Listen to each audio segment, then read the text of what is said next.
Então Jesus disse: Tu és Pedro, e sobre esta pedra edificarei a minha igreja.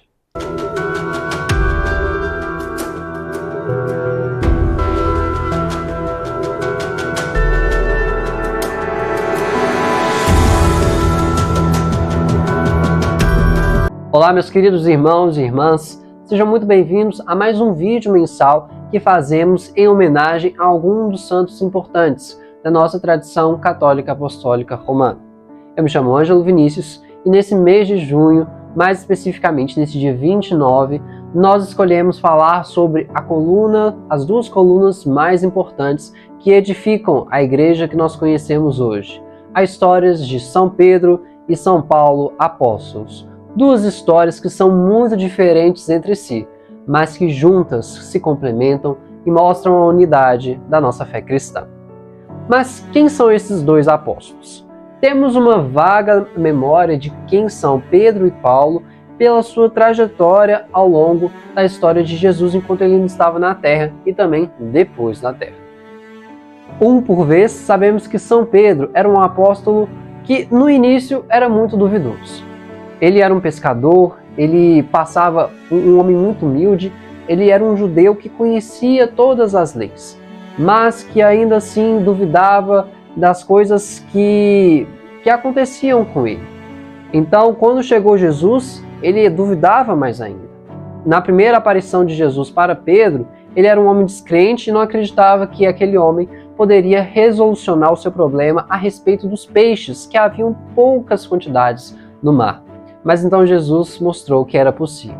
E arrebatado por essa ação de Jesus, Pedro se converteu inteiramente para servir ao seu novo mestre. E nós nos identificamos muito com Pedro também, nós todos cristãos, porque muitas vezes temos um encontro pessoal com Deus, mas ainda assim temos que voltar várias vezes para lembrar quem é esse Senhor, quem é esse Jesus Cristo.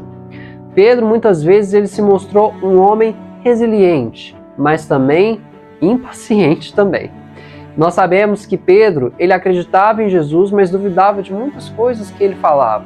Duvidou até mesmo quando Jesus, no momento marcante, andava sobre as águas e Pedro, que desafiou para si estar lá também andando nas águas, estava quase afogando quando Jesus pegou as mãos. Mas como falar da história desse homem tão humilde que saiu da Galileia e foi até Roma se tornar o primeiro Papa na nossa tradição católica? São Pedro tem umas características muito interessantes que é importante a gente saber. A primeira eu já disse que ele era um judeu muito observante da lei.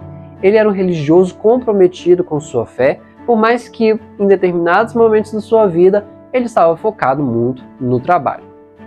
Além disso, São Pedro era um homem muito generoso. Nada de que Jesus lhe pedia para fazer, Pedro deixava de fazer. Mesmo que fosse ir pelas nações e fazer e pregar a palavra de Deus, de Jesus, quando ele estava aqui na terra. Mas além disso, Pedro tinha a característica de ser um homem muito inconsistente. Ele era inconstante e ainda tinha esse processo de amadurecimento na fé, como nós também muitas vezes temos que ter esse amadurecimento.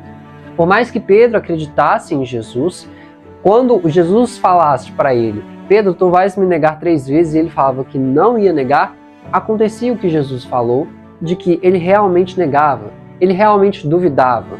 Mas, muito além disso também, Pedro era impulsivo demais. Pois é, muitas pessoas questionam se de fato Pedro era impulsivo, e dá para ver nas Sagradas Escrituras que ele era sim um homem muito agitado e fazia as ações na hora, sem pensar muitas vezes.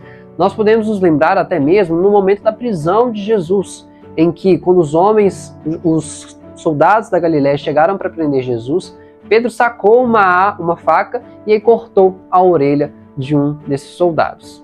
Na hora, e depois Jesus teve que remediar a situação e falar assim, Pedro, guarde essa faca. Mas Pedro mostra-se sempre um homem de muita coragem.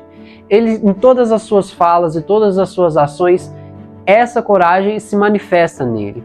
Até mesmo a coragem de quando Jesus pergunta, olhando nos olhos de Pedro, e tu, quem dizes que eu sou? E ele diz, tu és o Messias, o Filho de Deus vivo, é preciso de ter muita coragem, porque o próprio Jesus fala, que não fores nada do mundo, nem um homem que revelastes isso, mas o próprio Espírito que vem dos céus.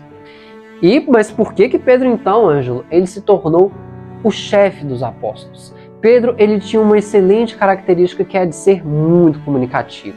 Por mais que ele fosse temperoso ou impulsivo, ele sabia se comunicar com os apóstolos e também comunicar com o povo judeu, porque ele era um homem muito humilde, então entendia de onde vinha e para onde ia. E essa também é uma das características muito marcantes de Pedro. Nós acreditamos que por ele ser impulsivo, ele não é humilde, mas ele era um homem de muita humildade e ele apoiava Jesus em todas as correções que ele fazia contra ele mesmo, Pedro, e contra os demais apóstolos. E principalmente, Pedro era um homem de muita intensidade. Não só por ser impulsivo, mas que quando ele falou, eu entrego a minha vida inteiramente a ti, Jesus, ele entregou de fato, com tudo, e entregou toda a sua intensidade para que Deus fizesse uma obra admirável nele. Realmente, é uma imagem muito conhecida. Mas e a imagem de São Paulo? Pois é, São Paulo, acredito que muitos já devem saber, não era um dos apóstolos, um dos 12 apóstolos que Jesus escolheu. Na verdade, ele era totalmente do lado oposto. Ele era um dos fariseus e perseguia os apóstolos. Pois é, antes de Paulo ser chamado assim, ele era chamado Saulo, um judeu que sabia de tudo sobre a lei. Era um judeu de prestígio, fariseu, erudito e muito comunicativo e conhecedor de toda a Santa Palavra. As Escrituras nos mostram que Saulo ele era um perseguidor dos cristãos. Até mesmo relatos de Santo Estevão mostra que Paulo viu o martírio de Santo Estevão e nada fez. E mesmo com esse martírio, ele não tinha se convertido. Mas então, quando veio essa conversão de Paulo para que ele se transformasse verdadeiramente em um dos discípulos de Jesus? É na famosa história que a igreja também celebra anualmente da conversão de São Paulo Apóstolo, em que ele, andando a cavalo, viu um forte clarão e desse clarão ele caiu do cavalo. Como muitas vezes nós falamos nessa expressão, ele caiu do cavalo, de ser totalmente surpreendido. A vida de Saulo, a partir daquele momento, foi totalmente transformada. E ele mesmo recebeu a mensagem de Jesus. Paulo, Paulo, por que me persegues? Então, diante desse encontro pessoal com Jesus, Saulo se converteu e se transformou em Paulo. E se aliou aos outros discípulos após a partida de Jesus para ir e pregar o Evangelho a todas as nações e criaturas. A gente sabe que no meio do caminho existem muitas controvérsias em relação a Pedro e Paulo, principalmente na forma como o Evangelho deveria ser espalhado e propagado para todas as nações. Entendemos que Pedro ele era um evangelista dos judeus, então ele pregava para os judeus, pregava para o seu povo. E Paulo, que antes era um fariseu, ele era um evangelizador do gentio, evangelizador do pagão, daquele que ainda não conhecia a palavra de Deus, nem mesmo a do Antigo Testamento. E em determinados momentos, como em Gálatas, vemos que há uma certa discordância em relação ao modo como deveriam ser evangelizados. Paulo diz mesmo que era para evangelizar todas as nações e criaturas e que mostrava-se que isso era os sonhos e os projetos de Deus. E Pedro, depois de muita relutância, concordou e a partir daí eles saíram espalhando a boa nova do Senhor. Muitos apóstolos, muitos evangelistas e também santos papas ao redor do mundo consideram Pedro e Paulo como uma pessoa só. As duas colunas da igreja, por mais que tenham suas diferenças entre si, elas se completam. E elas representam o que há de melhor na nossa igreja católica, que são as diferenças vão completando os espaços de cada um. Enquanto Pedro era um evangelizador do próprio povo judeu, Paulo era um evangelizador dos gentios. E nós temos um fato muito curioso também a respeito da própria morte. Os dois morreram lá em Roma. Enquanto Pedro ele foi martirizado, sendo crucificado de cabeça para baixo, por achar-se indigno de ser crucificado como seu próprio Senhor Jesus Cristo, Paulo ele foi decapitado.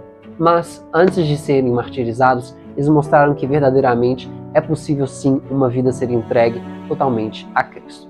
E até mesmo na sua morte, podemos ver que Pedro e Paulo são verdadeiramente colunas em que nós devemos nos espelhar para sermos servidores e seguidores de Cristo. Então, meus queridos irmãos, nós esperamos que este vídeo ele tenha sido de muita grande valia para vocês, assim como foi para nós toda a produção aqui da Pascom. Nós nos encontramos nas próximas produções e nos próximos vídeos da Pascom e toda sugestão é sempre bem-vinda. Fiquem com Deus e até a próxima.